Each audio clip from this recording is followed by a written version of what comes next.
My parents abandoned me alone in a coma at the hospital, but when they saw me in court, they collapsed. I'm Nora Williams, 28 years old, and I will never forget the moment I limped into that Chicago courtroom, the sound of my crutches echoing against the marble floor. My heart hammered as I faced my family sitting there smugly, thinking they had already won. But their eyes went wide when they saw me alive, standing tall despite the fire shooting through my leg. Yet it was the woman beside me who made my father leap from his seat, his face white as snow as he shouted, "Dear God, it's her." The entire room froze. They thought they had buried my future in that hospital bed where I lay alone in a coma, abandoned like yesterday's trash. They believed they could steal everything I had worked for, a $12 million contract, my life's greatest achievement. But they were dead wrong. If it were you, would you make them pay or give them a chance to make things right? It all started months before that courtroom showdown. I had just walked out of a gleaming Chicago office tower, my hand shaking as I clutched the signed contract. $12 million. My revolutionary AI system for detecting early-stage cancer had landed me a deal with MedTech Solutions, one of America's largest healthcare corporations. Years of 18-hour days, endless programming marathons, and pushing past every doubt had finally paid off. I was 28, a biomedical engineer at the peak of my game, and I couldn't wait to share the news with my family. I drove my Honda Civic through the tree-lined streets of our Naperville suburb, my heart racing with pure joy, imagining their faces lighting up when they heard. God, was I wrong? When I stepped through our colonial home's front door, my sister Vanessa was there, perched at our granite kitchen island like a queen on her throne. She was 32, a senior project coordinator at my company, always immaculate, always in complete control. But that day, something felt different, darker. I held up the contract, beaming like a kid on Christmas morning. I did it, Nessa. $12 million for my cancer detection system. Her perfectly glossed lips didn't curve into a smile. Instead, they twisted into something ugly. Your system, she snapped, her voice dripping poison. You mean the one I've been managing? The one I pushed through countless board meetings while you hid in your lab. I felt like someone had dumped ice water over my head. I'd always known Vanessa was competitive. She'd been the golden child who could do no wrong while I fought for scraps of our parents' attention. But this was different. This was pure hatred burning in her eyes. I tried explaining that the algorithm was mine. Every line of code, every sleepless night debugging, every breakthrough moment had been mine alone. But Vanessa stood up, her designer heels clicking against our hardwood floor as she stepped closer. You think you're so much better than me, don't you? She hissed, her face inches from mine. Little Nora, the genius. Well, let me tell you something, you're nothing without me clearing the path. I backed away, my hands raised, trying to defuse the bomb that was about to explode. This isn't about you, Vanessa. There's enough success for both of. But she wasn't listening. We were at the top of our oak staircase now, the same stairs where we'd played as children, and her face was twisted with years of buried resentment. You're nothing without me, she spat, and then everything happened in slow motion. Her manicured hands shoved my shoulders hard. My foot caught air where the step should have been, and the world spun like a carnival ride gone wrong. Pain exploded through my skull as my body crashed down those wooden steps, the same steps I'd run up as a little girl, excited to show Mom and Dad my straight-A report cards they barely glanced at. Then everything went black. When consciousness crept back like morning fog, I was staring at a sterile white ceiling, machines beeping their electronic lullaby around me. My head felt like someone had taken a sledgehammer to it, and my right leg throbbed with each heartbeat. You're awake, a gentle voice said. A nurse with kind eyes and graying hair appeared in my vision. I'm Linda. You've been with us for quite a while, honey. How long? I croaked, my throat feeling like sandpaper. 3 weeks, she said softly. 3 weeks in a coma. We weren't sure you'd come back to us. 3 weeks. The words hit me like another shove down those stairs. I asked about my family. Surely they'd been here waiting, praying for me to wake up. Linda's expression shifted, her eyes growing distant. Your parents called once, early on. But nobody's visited since then. My chest felt like it was caving in. What did they say when they called? Linda looked away, and I knew the answer would cut deep. They said you brought this on yourself. That you'd embarrassed the family name. I stared at that white ceiling, those words echoing louder than any machine in the ICU. My own parents, the people who should have been holding vigil at my bedside, had written me off like a bad investment. Days crawled by in that sterile prison of beeping machines and antiseptic smells. The loneliness pressed down on me like a physical weight, making it hard to breathe. Every time those double doors swung open, I'd hold my breath, hoping to see a familiar face. But it was always just another nurse or doctor, never the people who were supposed to love me unconditionally. I kept replaying that moment on the stairs, Vanessa's hands on my shoulders, the look of pure malice in her eyes. I'd always known she resented me, but I never imagined she'd try to actually hurt me. The fall could have killed me, and maybe that's exactly what she'd hoped for. Then one morning, she appeared like a bad dream made real. Vanessa stood at the foot of my bed in a crisp Armani suit, her arms crossed, wearing that same smirk she'd perfected as a teenager when she'd gotten me in trouble. "Still breathing, I see," she said, her voice sharp enough to cut glass. "You always were too stubborn to know when to quit." Every muscle in my body tensed. "Why are you here?" She stepped closer, and I caught a whiff of her expensive Chanel perfume, the same scent that used to make me feel safe when she'd hug me as a kid. Now it made me nauseated. "Just making sure you understand your place," she said, leaning down so her face was level with mine. "You're done, Nora. Finished. It's time for someone competent to take over." The way she said competent made my blood boil. She turned on her heel and clicked toward the door, but paused at the threshold. "Oh, and don't expect any more family visits. Mom and Dad have made their position very clear." Her laugh was like breaking glass. "You're on your own now." After she left, I lay there shaking, not from pain, but from rage. There had been something in her tone, something that told me this wasn't just cruelty. She had a plan. 3 days later, my best friend Brooklyn finally managed to visit. She was a software developer at a competing firm, with wild curly hair and a heart bigger than Lake Michigan. She'd been trying to see me for weeks, but the hospital had mysteriously kept turning her away until now. "Nora, thank God," she whispered, hugging me gently. "I've been fighting to get in here. They kept saying you weren't ready for visitors." That was strange. I'd been awake and alert for over a week. But what she told me next made my stomach drop through the floor.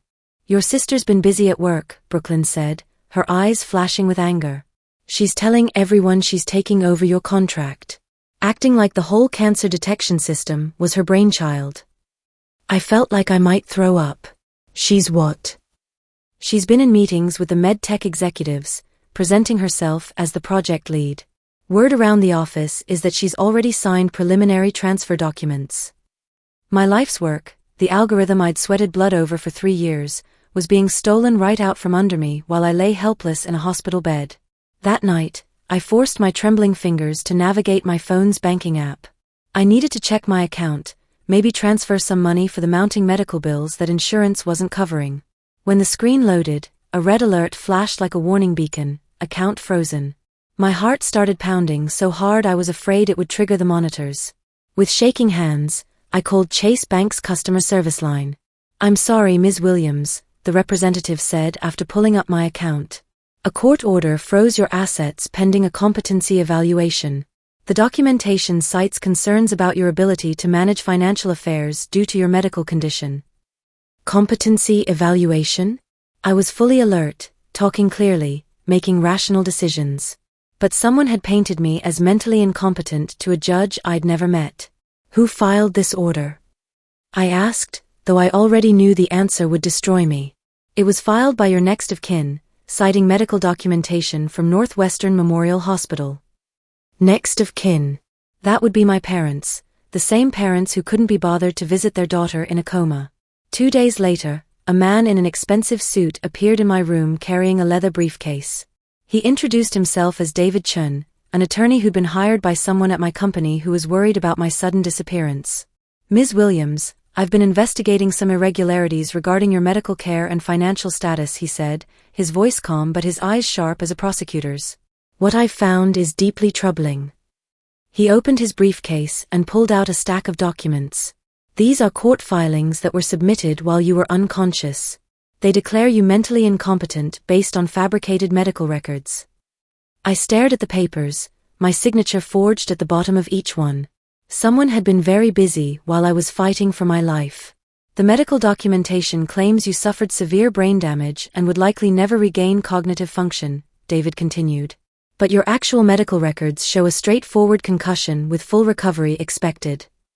Someone had been playing doctor with my life, rewriting my story to fit their narrative. And I had a pretty good idea who that someone was. Dr. Rebecca Martinez, my attending physician, confirmed my worst fears the next day. She was a no-nonsense woman in her 50s with steel-gray hair and eyes that had seen too much. I've been reviewing your file since yesterday, she said, her tablet in hand. Someone with administrative access altered your electronic medical records after your admission. She showed me the screen, pointing to entries that made me sound like a vegetable. These notes about prolonged unconsciousness and cognitive impairment, they're completely false. Whoever did this knew exactly what they were doing. The evidence was mounting like storm clouds on the horizon. My sister hadn't just pushed me down those stairs in a moment of rage. This was calculated, planned, executed with surgical precision while I lay unconscious and defenseless. But she'd made one critical mistake: she'd underestimated me. I wasn't the meek little sister who'd spent years begging for scraps of approval. I was a fighter, and I was about to prove it.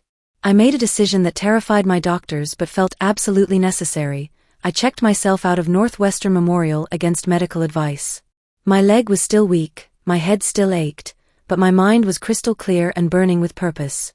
I arranged to meet Vanessa at Millennium Park Cafe, a busy spot downtown where we'd grabbed coffee as kids after visiting the Art Institute. I slipped a small digital recorder into my jacket pocket, my hands shaking as I limped through the cafe doors. She was already there, sipping a vanilla latte, looking like she owned the world. When she saw me, her eyebrows shot up in genuine surprise. Well. Look who's playing hooky from the hospital, she said, her voice dripping with mock concern. Should you really be out and about? You look fragile. I forced myself to smile as I slid into the seat across from her. I'm feeling much better. Thanks for asking. I kept my tone light, conversational. So how are things at the office? Keeping busy. Her smile was razor sharp. Oh, you know how it is. Someone has to pick up the slack when key personnel are indisposed. She emphasized the last word like it tasted delicious. Key personnel? I played dumb, letting her ego do the talking. The medtech contract, she said, leaning back in her chair with satisfaction. It needed someone with real leadership experience to see it through. Can't have a $12 million deal sitting around waiting for someone who might never be capable of handling it again. There it was. Clear admission that she was stealing my life's work. The recorder in my pocket captured every poisonous word. But that's my algorithm, I said, still playing innocent. My 3 years of research. Her laugh was like ice cracking. Your research? Honey, you've been out of commission for weeks. Someone had to step up and save the project. The company couldn't wait around hoping you'd magically become competent again. Every word was another nail in her legal coffin, but hearing her dismiss everything I'd worked for made me want to reach across that table and shake her until her teeth rattled. After our sisterly coffee date, I met with a private investigator David had recommended. Sarah Mitchell was a former FBI agent who now specialized in corporate fraud cases. She had the kind of steady, no-nonsense demeanor that made you trust her immediately. I've been digging into your sister's financial records, she said, spreading bank statements across her desk like playing cards. Look at this. She pointed to a series of wire transfers from Vanessa's account. $50,000 to Bradley Morrison, a systems administrator at your company.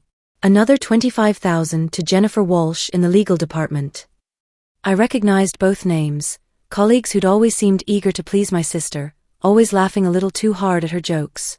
Morrison's been altering internal company records, Sarah continued, making it look like your sister was the primary researcher on your algorithm. Walsh has been pushing through legal documents transferring intellectual property rights. This wasn't just sibling rivalry gone wrong. It was a full-scale conspiracy, orchestrated while I was unconscious and vulnerable. The next piece of evidence came from Brooklyn, who'd been playing detective at our office. She forwarded me a chain of internal emails that made my blood boil. In one message to our department head, Vanessa had written, "With Nora's unfortunate condition, I'll be assuming leadership of the cancer detection project. The clients need consistency during this difficult transition." Another email to the medtech executives painted her as the visionary behind the entire system. I'm excited to personally guide this groundbreaking technology to market. This project has been my passion for the past 3 years. 3 years. The exact timeline I'd spent developing the algorithm she was now claiming as her own. Armed with evidence that could sink a battleship, David and I prepared for legal war. We filed a federal lawsuit in the Northern District of Illinois, charging fraud, conspiracy, and theft of intellectual property. The complaint named Vanessa, Bradley Morrison, Jennifer Walsh, and most painfully, my own parents as defendants. The courthouse in downtown Chicago was an imposing limestone fortress that had seen its share of justice served. As I walked up those steps with my crutches, I felt like David facing Goliath, except my giants were the people who were supposed to love me unconditionally. The courtroom was packed. News of a family feud over a $12 million medical breakthrough had attracted reporters and curious onlookers.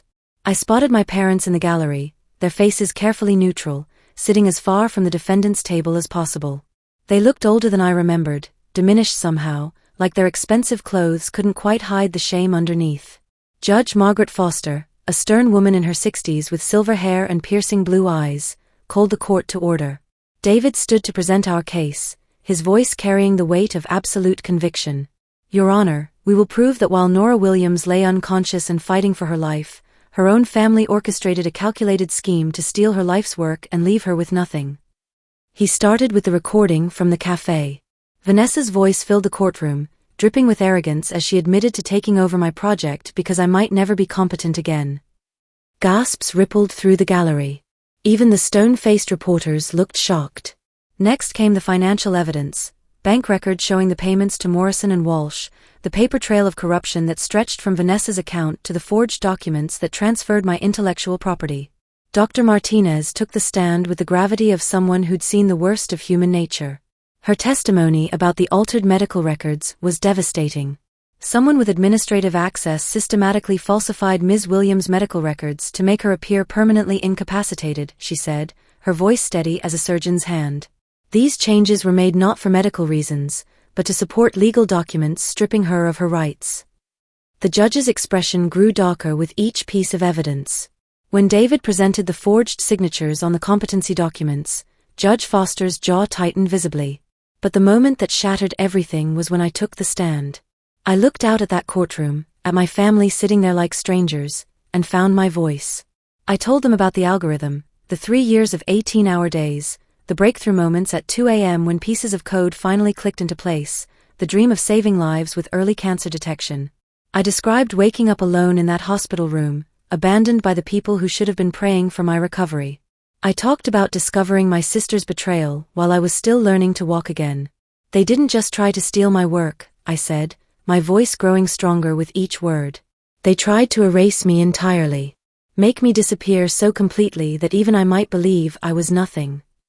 The courtroom was dead silent. Even the reporters had stopped scribbling. When Vanessa tried to defend herself, her composure finally cracked.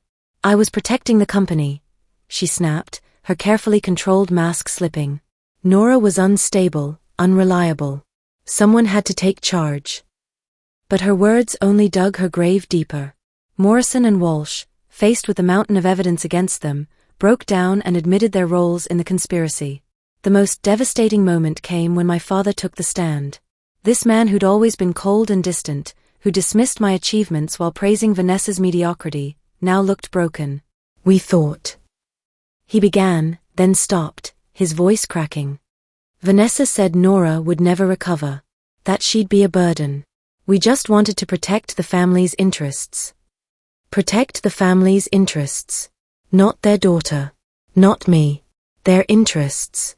Judge Foster's verdict was swift and merciless. Vanessa received 5 years in federal prison for fraud and conspiracy. Morrison and Walsh got 3 years each for their roles in the scheme. My parents faced a civil judgment of $300,000 in damages for their complicity.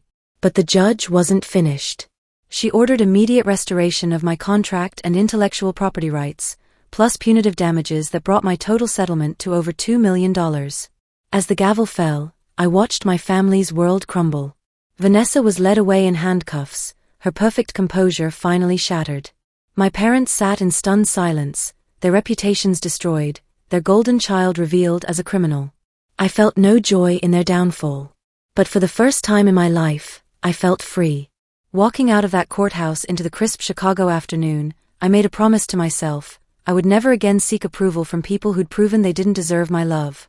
I found a beautiful loft in River North, with floor-to-ceiling windows overlooking the Chicago River. The space was mine alone, no family photos on the mantel, no childhood memories lurking in the corners. Just clean lines, natural light, and infinite possibility. The legal consequences rippled through our small community like an earthquake. Vanessa's 5-year sentence made the front page of the Tribune business section. Morrison and Walsh were quietly fired and banned from working in tech. My parents, once pillars of Naperville society, became pariahs virtually overnight. Their country club memberships were quietly revoked. Former friends crossed the street to avoid them. But I wasn't satisfied with just personal justice. The trauma of lying alone in that hospital bed, abandoned and betrayed, had opened my eyes to how many others might be suffering similar abuse. I used $800,000 of my settlement money to establish the Williams Foundation for Family Abuse Survivors, headquartered right here in Chicago. The foundation provides legal aid, counseling, and safe housing for people escaping toxic family situations.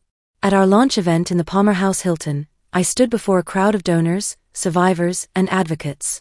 Family isn't just about blood, I said, looking out at faces filled with hope and pain I recognized. It's about people who show up when you need them most. And sometimes, we have to build that family ourselves. The foundation has already helped over 200 people in its first year. Victims of financial abuse, people cut off from inheritances for being gay, elderly parents manipulated by greedy children, all the ways families can wound the people they're supposed to protect. My algorithm, meanwhile, has exceeded every projection. MedTech Solutions expanded our original contract to $20 million as the cancer detection system proved even more effective than we'd hoped. We're detecting stage 1 cancers with 94% accuracy, giving patients fighting chances they never would have had before. But the biggest change was internal. For 28 years, I'd been the little sister begging for crumbs of approval from people who saw me as competition rather than family. I'd measured my worth by their reactions, dimmed my light so it wouldn't outshine theirs. Now I measure my worth by the lives my work saves, by the survivors my foundation helps, by the woman I see in the mirror every morning, strong, independent, unbreakable. I still drive past our old house sometimes, that colonial in Naperville where I once called home. It's for sale now. My parents couldn't afford the mortgage after the legal judgments. The for sale sign in the yard doesn't make me sad. It makes me grateful.